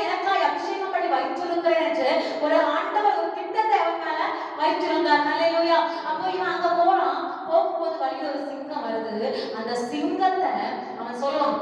ஒரு அந்த வசனம் சொல்லி இருக்கு, ஒரு ஆட்டை கிழித்து போடுகிறது போல ஒரு ஆயுதம் கூட இல்லாம அவனுடைய கரங்களால் கிழித்து போட்டானாமா. அல்லேலூயா. நான் சொன்னேன்ல, நம்மள யாரு தேவனுடைய கரத்தில் இருக்கிற ஆயுதங்கள். நம்முடைய பிரச்சனையை போக்குறதுக்கு நமக்கு இன்னொரு ஆயுதம் தேவையில்லை. நம்முடைய போராட்டங்களை மாற்றுறதுக்கு இன்னொரு கருவி நமக்கு தேவையில்லை. நாம் தேவனுடைய கரத்தின் கையில் இருக்கிற ஒரு கருவிகளா இருக்கிறோம். அப்போ எப்படி தேவன் நம்மை செயல்படுத்தும் போது ஒரு கத்தியை வச்சிருக்கிறோம், நம்ம அந்த கத்தியை பயன்படுத்துவோம் மற்ற காரியங்களுக்கு. கத்தியும் என்ன செய்வோம், தீட்டுவோம். அப்படிதானே? ஹல்லேலூயா. கத்திக்கு எது தேவை? எப்பவுமே ஷார்ப்பா இருக்கணும். வெட்டுனா எப்பவுமே வெட்டுப்படுகிற ஒரு ஷார்ப்பான ஒரு இதுல கத்தி இருக்கணும். அப்போ அப்படிப்பட்ட இதை செய்யும் போது நம்ம கத்தியை கவனிப்போம், கத்தியின் மூலமா மற்ற காரியங்களையும் செய்வோம். அது போலதான் ஆண்டவருடைய கரத்துல நம்ம இருக்கும் போது, அபிஷேகம் பண்ணப்பட்டவர்களா இருக்கும் போது, அவருடைய கரத்துல நம்ம ஒரு கருவியா இருக்கும் போது நம்ம நினைப்போம், ஆண்டவரே நீர் அபிஷேகித்தது உம்முடைய காரியத்தை செய்வதற்கு மட்டும் தானா? இல்லவே இல்ல. அவரால் தெரிந்து கொள்ளப்பட்ட பிள்ளைகளுடைய ஆசீர்வாதம் பெரிதாதான் இருக்காங்க. கர்த்தருக்காக ஒண்ணு செஞ்சுட்டோம் அப்படின்னா என்ன செய்வோம்னா, நமக்காகவும் ஆண்டவர் எல்லா காரியங்களையும் செய்வார். இடையில ஒரு பாஸ்டர் சொன்ன கதை எனக்கு ஞாபகம் வர்றதுனால சொல்றேன். அவர் ஒரு பேனாவை காமிச்சாரு. ஒரு பேனாவை காமிச்சு அந்த பேனா அவருடைய ஷர்ட் பாக்கெட்ல இருக்குது. இப்ப இந்த பாஸ்டர் எல்லா தேசத்துக்கும் போறாரு. இந்த ஊழியக்காரர் சவுதி போறாரு, குவைத் போறாரு, அமெரிக்கா போறாரு, லண்டன் போறாரு. எல்லா இடத்துக்குமே தேவனுடைய ஊழியத்துக்காய் கடந்து போறாரு. இப்ப இந்த பாஸ்டர் அங்க எல்லாம் போறதுக்கு அவருக்கு என்ன வேணும்? பாஸ்போர்ட் வேணும், விசா வேணும், காசு வேணும். அதே நேரத்துல இவருடைய பாக்கெட்ல இருக்கிற பேனா போகிறதுக்கு பாஸ்போர்ட் வேண்டாம், விசா வேண்டாம், காசு வேண்டாம். ஆனா உலக நாடுகளையே அது என்ன செய்யும், சுற்றி வந்துடும். அது போலதான் நம்முடைய ஆண்டுடைய கரத்துல இருக்கும்போது நமக்கு கிடைக்க வேண்டிய எல்லா காரியத்தையும் அவர் இலவசமாய் நமக்கு கொண்டு சேர்ப்பார். ஹல்லேலூயா. முதலாவது தேவனுடைய ராஜ்யம், அவருடைய நீதி, அவருடைய நியாயத்தை நம்ம செய்யும் போது அவர் நமக்குரிய காரியங்கள் எல்லாவற்றையும் காத்து கொள்ளுவார். ஹல்லேலூயா. செய்து முடிப்பார். ஹல்லேலூயா. நான் அபிஷேகம் பண்ணப்பட்ட பிள்ளை, நான் கர்த்தரால் தெரிந்து கொள்ளப்பட்ட பிள்ளை. அவருடைய கோல் இருக்குமானால் என் கோல் இருக்கும், அவருடைய கோல் காய்க்குமானால் என்னுடைய கோல் காய்க்கும். என்னுடைய வாழ்க்கை பழத்தை கொடுக்கிற, கனி கொடுக்கிற ஒரு ஜீவிதமாய் மாறும். சிம்சோனுக்கு எல்லா காரியத்திலும் அபிஷேகம் இருந்தது. அவன் அந்த ஆட்டை கிழிக்கிறது போல கிழிச்சு போட்டான் தான்.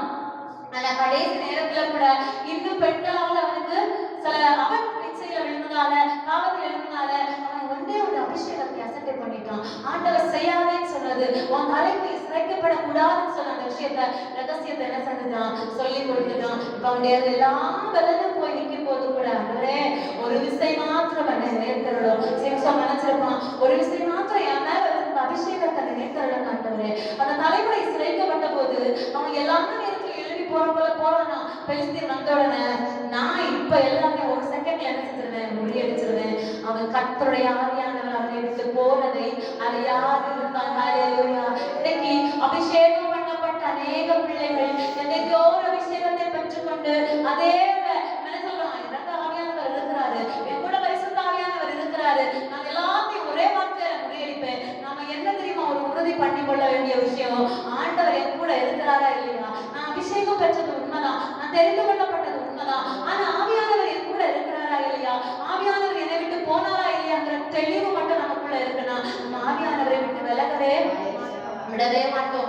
வேற தேவ பிள்ளைகள் சொல்லுவாங்க, பரிசுத்த ஆவியானவரை துக்கப்படுத்தாதீர்கள். பிதா இந்த உலகத்துல பழைய ஏற்பாட்டு நாட்கள்ல வாசிக்கிறோம், இயேசு இந்த உலகத்துல புதிய ஏற்பாட்டு நாட்கள்ல வந்து போனார். இன்னைக்கு நம்ம நடுவில் உலாவிக் கொண்டிருக்கிறது பரிசுத்த ஆவியானவர். எத்தனை பேர் அந்த பரிசுத்த ஆவியானவருக்கு முக்கியத்துவம் கொடுக்கிறோம்? எப்ப அபிஷேகத்தை பெறுறோமோ, எப்ப இயேசுவை ஏற்றுக்கொள்றோமோ, பரிசுத்த ஆவியானவர் நமக்குள்ள தங்கி இருக்கிறாரு. ஒவ்வொரு நாளும் உட்கார்ந்து பார்த்துட்டே இருக்கிறாரு.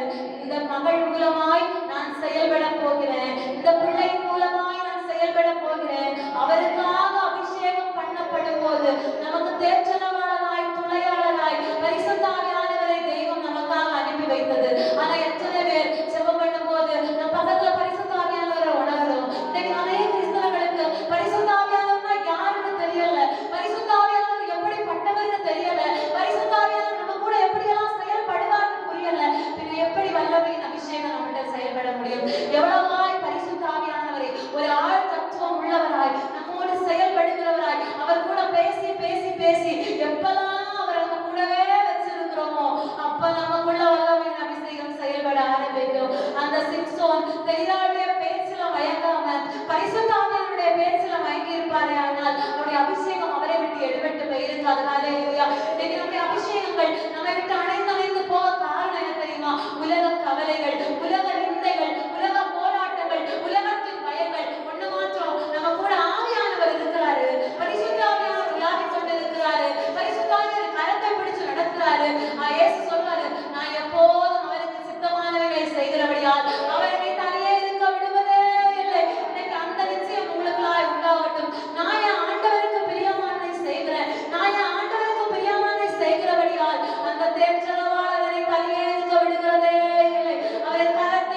பரிசுத்த ஆவியானவரை குறித்ததான தெளிவில் நம்முடைய துணையாளர் யார் தெரியுமா?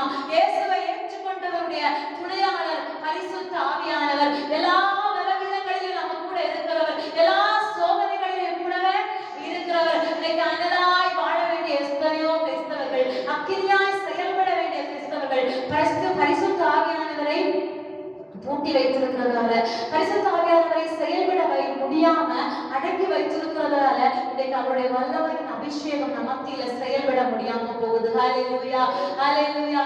இன்னைக்கு சின்ன சின்ன காய்ச்சல் சரியாகுது, சின்ன சின்ன வியாதிகள் குணமாகுது. உண்மையில யோசிங்க, கேன்சர்னால எத்தனையோ கிறிஸ்தவர்கள் மரித்து போனாங்க. ஜெபம் நடத்தும் நடத்துறாங்க, எத்தனையோ கிறிஸ்தவங்க மரிச்சு போறாங்க. ஏன் சரியாக மாட்டேங்குது?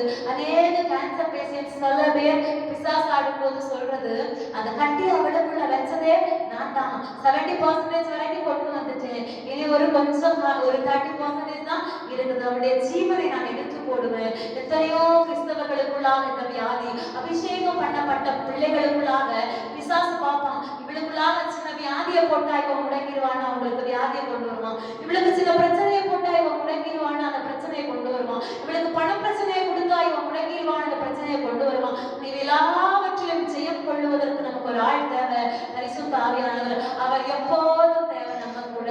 எப்ப சிம்சோன் அதை அசட்டை பண்ணினானோ அவனுக்குள்ளான அபிஷேகம் செயல்படாம போயிட்டு, அவனுக்குள்ளாய் வல்லமை செயல்படாம போயிட்டு, ஒரே மனிதனாய் அநேகமாயிரம் பெலிஸ்தியர்களை கொஞ்ச மனிதன் எப்போது தேவன் அவன் மீது வைத்த அபிஷேகத்தை அசட்டை பண்ணினானோ அதை பற்றி ஒரு அறிவில்லாதபடி, ஐயோ இதெல்லாம் எனக்கு பொக்கிஷம், இதெல்லாம் ஆண்டவர் என் அழைப்புக்காக வச்ச ஒரு அடையாளம்னு அந்த சிம்சோன் நினைச்சிருந்தான்னா அன்னைக்கு அந்த இடத்துல அவருடைய ஜீவன் போயிருக்கிறது. ஆனா ஆண்டவர் ஒன்றை செஞ்சார் தெரியுமா? அவர் எதற்காக அவனை அபிஷேகம் பண்ணாரோ அதை நிறைவேற்றினார். ஹல்லேலூயா. அதுல கடைசி வசனங்கள் சொல்ற சிம்சோனுடைய காரியத்துல, அவன் உயிரோடு இருந்த நாட்களில் கொஞ்ச பெலிஸ்தியரை பார்க்கிலும் அவன் இறக்கும் போது கொஞ்ச பெலிஸ்தியர்கள் அதிகம், அவ்வளவு பலத்தோட கண்கள் பிடுங்கப்பட்ட போது அவன் அந்த இடத்தை பேர்த்து போட்டு எல்லா பெலிஸ்தியரையும் கொஞ்சம் போட்டான். ஆனா அந்த இடத்துல கூட சொல்லி இருக்கலாம், என்ன தெரியுமா? ஆண்டவரே அவன் கேட்டான், ஒரு விசை மாத்திரம் என் மேல் இறங்கும், ஒரு விசை மாத்திரம் என் அபிஷேகத்தை திரும்ப தாரும், ஒரு விசை மாத்திரம் என் பலத்தை திரும்ப தாரும், இந்த பெலிஸ்தியரை நான் கொண்டு போட்டுறேன், என்னை நீர் அழைத்ததை நான் நிறைவேற்றி முடிச்சிருவேன்னு சொன்னான். சிம்சோன் மனம் திரும்பினான். ஆனா நான் என்ன யோசிச்சேன், நான் சிம்சோன் என்ன சொல்லியிருக்கலாம் தெரியுமா? ஆண்டவரே என்னை மன்னிச்சிருங்க, நான் இன்னும் வாழ்றேன், இன்னும் நிறைய ஜனங்களை உமக்காய் நான் மீட்டெடுக்கிறேன், என்னுடைய கண் பார்வையை திரும்ப தாருங்க, அநேக ஜனங்களை நான் வழிநடத்துறேன், அநேக சத்துருக்களை நான் முறியெடுக்கிறேன், என் பலத்தை திரும்ப தாருங்க ஆண்டவரே கேட்டிருந்தா ஆண்டவர் கொடுத்திருப்பார் தானே? நிச்சயமாய் ஆண்டவர் கொடுத்திருப்பாரு. ஆனா சிம்சோன் என்ன கேட்டார்? ஒரு விசை மாத்திரம் அந்த பலத்தை தாருங்க ஆண்டவரை நிறைவேற்ற. அன்னைக்கு அபிஷேகத்தை இழந்து அல்லது அபிஷேகம் கொஞ்சம் கொஞ்சமா குறையும் போது நாம் என்ன சொல்லுவோம்? நம்மளால முடியாதுங்கிற நிலை வரும்போது, என்னால ஊழியம் செய்ய முடியாது ஆண்டவரே, என்னால இந்த சூழ்நிலை உயிர் வாழ முடியாது ஆண்டவரே. இந்த காலத்துல ஒரு போதவர், அவருக்கு ஏகப்பட்ட பிரச்சனை, அவமானம் இருந்து அவர் சொல்ற கொஞ்சம் அதிகமா எல்லாராலும் ஈர்க்கப்பட்ட ஒரு ஊழியக்காரர், நான் நிறைய வாட்டி தற்கொலைக்கு முயற்சி பண்ணேன் அப்படின்னு சொன்னாரு. அப்போ அந்த பரிசுத்த ஆவியானவர் உள்ள மங்கி போகும்போது, பரிசுத்த ஆவியானோட அபிஷேகம் அடைந்து போகும்போது நம்முடைய சுற்றி இருக்கிற எப்படி தெரியும்?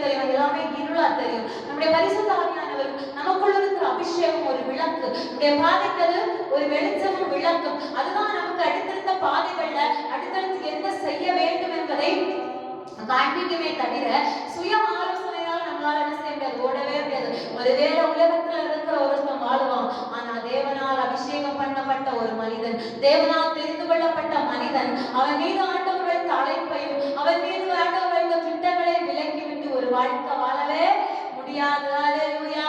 அவருடைய திட்டம் செயல்பட அவர் எப்படி ஒரு மனுஷனை ஸ்பெஷலா தெரிந்தெடுத்தாரோ அந்த மனுஷனுடைய வாழ்க்கையில எப்படிப்பட்ட மாற்றத்தையும் உண்டாக்குவார். அல்லேலூயா. எப்படியும் சூழ்நிலையை திருப்புவார், எப்படியும் காரியங்களை மாறுதலாய் முடிய பண்ணுவார். அவருக்கு ஒன்னே ஒண்ணு தேவை. அந்த படையேற்பாட்டு நாட்கள்ல எல்லாரும் அபிஷேகம் வந்தது, அபிஷேகம் பண்ணப்பட்டது, தெரிந்து கொள்ளப்பட்டதெல்லாம் எதுக்குன்னா ஜனங்களை மீட்டெடுக்க, ஜனங்களை கொண்டு வருவதற்கு. இந்த நாட்கள்லயும் ஜனங்களை கொண்டு வரணும். ஒரே ஒரு வித்தியாசம், அந்த நாட்கள்ல சத்ருவா பெலிஸ்தியர் எழுப்புவான், அமலேக்கியர் எழுப்புவான், மாறி மாறி ஒருத்தரா எழுப்பிட்டே இருப்பாங்க. இந்த நாட்கள்ல ஒரே ஒருத்தன் தான் பிசாசானவன் கர்ச்சிக்கிற சிங்கம் போல சிம்சோன் அந்த சிங்கத்தை கொல்லும் போது அதுல இருக்கும் அவன் அந்த வயல்வெளியில போகும்போது எதிரில் அந்த சிங்கம் வந்ததான் எதிரில அந்த சிங்கம் வந்ததுனால அவன் பீறி போட்டான். வசனம் பிசாசை எப்படி தெரியுமா? அவன் தனக்கு கொஞ்ச காலம் உண்டு எவனை வஞ்சிக்கலாமோ என்று கர்ச்சிக்கிற சிங்கம் போல யாரை விழுங்கலாமோ என்று கர்ச்சிக்கிற சிங்கம் தான் நமக்கு எதிராக இருக்கிற சத்ரு. அபிஷேகம் பண்ணப்பட்ட பிள்ளைகளுக்கு விரோதமாக இருக்கிற சத்ரு சிங்கம். இந்த சிங்கத்தை கிழித்து போடுவதற்கு நமக்கு ஒரு ஆயுதம் தேவையில்ல. அந்த சிங்கத்தை கிழித்து போடுவதற்கு தேவன் வைத்திருக்கிற ஆயுதமே ஹல்லேலூயா. தேவன் பிரித்தெடுத்த தெரிந்து கொண்ட ஆயுதமே அபிஷேகம் பண்ணப்பட்ட தேவ ஜனங்கள் தான். ஹல்லேலூயா. நம் மூலமாய் பிசாசை ஆண்டவர் முறியடிக்க எப்படி இந்த உலகத்துல பிசாசு ஒரு கூட்ட ஜனங்களை வஞ்சிக்கிறானோ அதுபோல தேவன் சில பேரை தன் பக்கமாய் வைத்து அனுப்புவார். நாம் தான் யாரு? தேவனுடைய கருத்தில் இருக்கிற ஆயுதங்கள், கருவிகள். அப்ப இந்த உலகத்துல அழிந்து போகிற ஆத்மாக்களுக்காக உத்தரவாதம் எடுத்து அதுக்கு எதிராய் போராடுகிற பிசாசின் தந்திரங்களை கட்டி அவை எல்லாவற்றையும் விரட்டி அந்த ஜனங்களை தேவனுக்கு நேராய் நடத்த வேண்டியது அபிஷேகம் பண்ணப்பட்ட தெரிந்து கொள்ளப்பட்ட எல்லா ஜனங்களும். ஒண்ணு மட்டும் நிச்சயம், ஆண்டவர் எங்கேயுமே விட்டு கொடுக்க மாட்டார். ஹல்லேலூயா.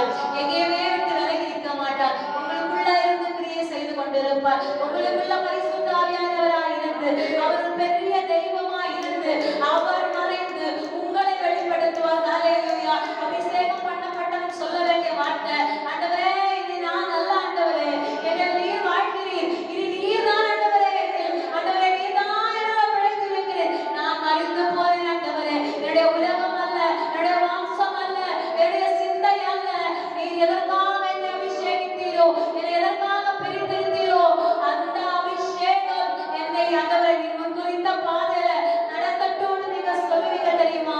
அந்த வார்த்தைகள் தான் உங்களை கொண்டு பெரிய மாற்றத்தை கொண்டு வரும். ஆண்டவர் எதிர்பார்க்கிற மாற்றம், ஆண்டவர் எதிர்பார்க்கிறது நீங்கள் அநேக ஜனங்களை கட்டடமாய் திருப்புவீர்கள் என்று. ஆண்டவர் உங்களை அபிஷேகம் பண்ணும்போது எப்படி சிம்சோனை நம்பினாரோ அதுபோல அபிஷேகம் பண்ணப்பட்ட ஒவ்வொரு பிள்ளைகளையும் ஆண்டவர் நம்பிதான் இருக்கிறார். ஒவ்வொரு நாளும் இன்னைக்கு செஞ்சிருவாங்க, நாளைக்கு செஞ்சிருவாங்க, இல்ல அடுத்த வருஷத்துல செஞ்சிருவாங்க. ஆனா அந்த எப்படி அந்த மரத்துக்கு வருடங்கள் கொடுக்கப்பட்டதோ அப்படிப்பட்ட காலத்துக்கு மாத்திரம் தேவ பிள்ளைகள், அபிஷேகம் பண்ணப்பட்ட பிள்ளைகள் இடம் கொடுக்காதபடி ஆண்டவரே நீர் என்னை முன்குறித்ததின் நோக்கத்தை செயல்படுத்த நான் ஆயத்தமா இருக்கிறேன், என் அபிஷேகம் பற்றி எரியட்டும், என்னுள்ளான ஒரு வல்லமையின் அபிஷேகம் வெளிப்படட்டும் நீங்க வாஞ்சையாய் சொல்ல உங்களுக்குள்ளாய் தீபமாய் வெளிச்சமாய் அக்கினியாய் ஒரு அக்கினி ஜுவாலையாய் ஆவியானவர் அசைவாட ஆரம்பிப்பார். ஆவியானவர் அசைவாட உங்களை கொண்டு பெரிய காரியங்களை செய்வார். உங்களை கொண்டு பெரிய காரியங்களை செய்வார். உங்கள் பாதம் படுகிற இடத்துல அற்புதங்கள் நடக்கும். உங்கள் பார்வை படுகிற இடத்துல அற்புதங்கள் நடக்கும். உங்கள் வார்த்தை வெளிப்படுகிற இடத்துல அற்புதங்கள் நடக்கும். அபிஷேகம் பண்ணப்பட்டவருடைய நிபந்தனைகளை முறியடிக்கும். அபிஷேகம் பண்ணப்பட்டவர் அநேக சிறையிருப்புகளை திருப்புவார், அநேகரை சுத்தமாக்குவார், அநேகரை விடுதலையாக்குவார், அநேகரை கட்டளைகளால் திருப்புவார். பரலோக ராஜ்யத்தில் வேலை செய்கிறவர் தான் அபிஷேகம் பண்ணப்பட்டவர். ஹல்லேலூயா. ஒருவேளை கூலி இல்லாதது போல தெரியல, என்ன கூலி இருக்குது, என்ன சம்பளம் கிடைக்குது அப்படி தோணலாம். ஆனா நாம் யாருடைய வேலையை செய்வதற்காக தெரியுமா? தேவனுடைய பரலோக ராஜ்யத்தின் வேலையை செய்வதற்காக பிரித்தெடுக்கப்பட்டவர்கள். இன்னைக்கு உலகத்துல வாழ்றோம். ஒரு வேளை இன்னைக்கு தேவனுடைய வருகை வந்துக்குது, இல்ல நாளைக்கு வந்துக்குது. ஒன்று சீர்தூக்கி பார்ப்போம். அபிஷேகம் பண்ணப்பட்ட பிள்ளைகள் கூட அநேகர் கைவிடுகிற சூழ்நிலையில நிற்பாங்க. ஏன்னா உலகத்தோடு உள்ள கமிட்மெண்ட், உலகத்தோடு உள்ள பிணைப்பு. ஒரு நாளாச்சும் டெய்லி தூங்குறோமே, எல்லாரும் தூங்கும்போது நைட் என்ன யோசிப்போம்னா நாளைக்கு என்ன சமைக்கிறது, நாளைக்கு இந்த காசு காரியத்துக்கு என்ன செய்யறது, யார் யோசிக்கிறா? நைட் என் ஏசப்ப வந்தா நான் போவேனா, என் ஏசு வந்தா அந்த கூட்டிட்டு போவாரா, அந்த நாள் எவ்வளவு மகிமையா இருக்கும். ஒரு காலத்து பரிசுத்தவான்கள் ஒவ்வொரு நாள் எதிர்பார்த்தாங்க, ஏச வருவார், மேகமேற்றில் ஆண்டவர் வருவார், என்னை கொண்டு போவார், பரிசுத்தவான்களோடு நான் அவரை ஆராதிப்பேன்.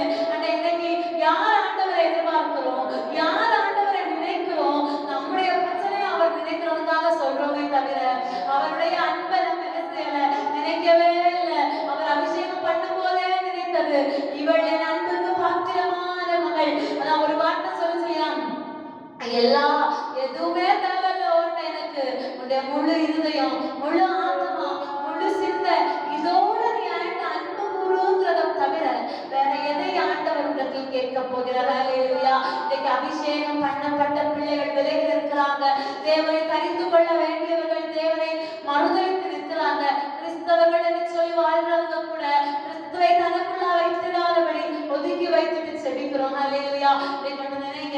நீங்கள் அபிஷேகம் பண்ணப்பட்டவர்கள், நீங்கள் ஒவ்வொருத்தரும் தெரிந்து கொள்ளப்பட்டவர்கள், நீங்கள் எல்லாம் தேவனால் முன்குறிக்கப்பட்டவர்கள், அவருக்கு முத்திரை மோதிரமாய் நியமிக்கப்பட்டவர்கள், நீங்கள் எல்லாரும் அவருக்கு மனவாட்டிகள். அவர் உங்களை இதற்காக ஏற்படுத்தினாரோ. இன்னைக்கு எல்லாருக்கும் ஒரேபடி அல்ல, ஒவ்வொருத்தருக்கும் ஒவ்வொரு விதமான காரியத்தை, ஒவ்வொருத்தருக்கும் ஒரு விதமான சித்தத்தை தேவன் வைத்திருப்பார். ஆண்டவரே சொல்லுங்க, ஆண்டவரே எனக்காக நான் வாழ்ந்தது போதும் ஆண்டவரே, நீர் என்னில் வைத்திருக்கிற அபிஷேகத்தை நிறைவேற்றும், நீர் என்னில் வைத்திருக்கிற அபிஷேகத்தை எல்லா ஆண்டவரே நீர் செயல்படுத்தும் அப்படின்னு சொல்லுங்க. எல்லாரும் கொஞ்ச நேரம் எழுந்திருங்க. 10 நிமிடங்கள் உங்கள் வாய்களை திறந்து, நான் பெற்ற அபிஷேகம் எதற்காக பயன்படுது, நான் பெற்ற அபிஷேகம் எந்த நிலைமையில இருக்குது. இன்னைக்கு மங்கி எறிகிற அபிஷேகம் இருக்குன்னா, ஒரு வல்லமையினால நிரப்பப்படுகிற ஒரு வாழ்க்கை, பரிசுத்த ஆவியானவரால் கரைக்கப்படுகிற வாழ்க்கை. ஆண்டவரே சொல்லுங்க, ஆண்டவரே நான் அதெல்லாம் எழும்ப செய்யும் ஆண்டவரே, நான் இந்த அக்கினியாய் பிரகாசிக்க செய்யும் ஆண்டவரே. ஆண்டவரே நான் எரிகிற ஒரு வாழ்க்கை, அக்கினி சுவாலையான ஒரு வாழ்க்கை. நீரை எதற்காய் அபிஷேகித்தீர், இதற்கு ஆண்டவரே, ஆண்டவரே எதுக்காகப்பா தெரிச்சு கொண்டீங்க, எதுக்காகப்பா என்ன முன்குறிச்சீங்க. என் குடும்பத்துல அநேகமாயிரம் பேர் இருக்க, என் தலைமுறைகள்ல அநேகமாயிரம் பேர் இருக்க,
அப்பா வாஞ்சையுள்ள ஒவ்வொரு பிள்ளைகளையும் அபிஷேகத்தினால் மூடி ஆண்டவரே நடத்துவீராக.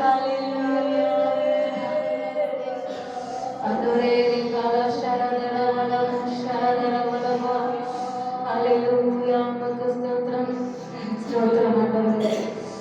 பிரசன்ன மாத்திரம் எங்கிருந்து புறப்பட்டு போனாலும் அவர்களுக்குள்ளாய் எரிந்து கொண்டிருக்கிற அபிஷேகம் இன்னும் எரியட்டும், இன்னும் பிரகாசிக்கட்டும், இன்னும் மொழி கொடுக்கட்டும்.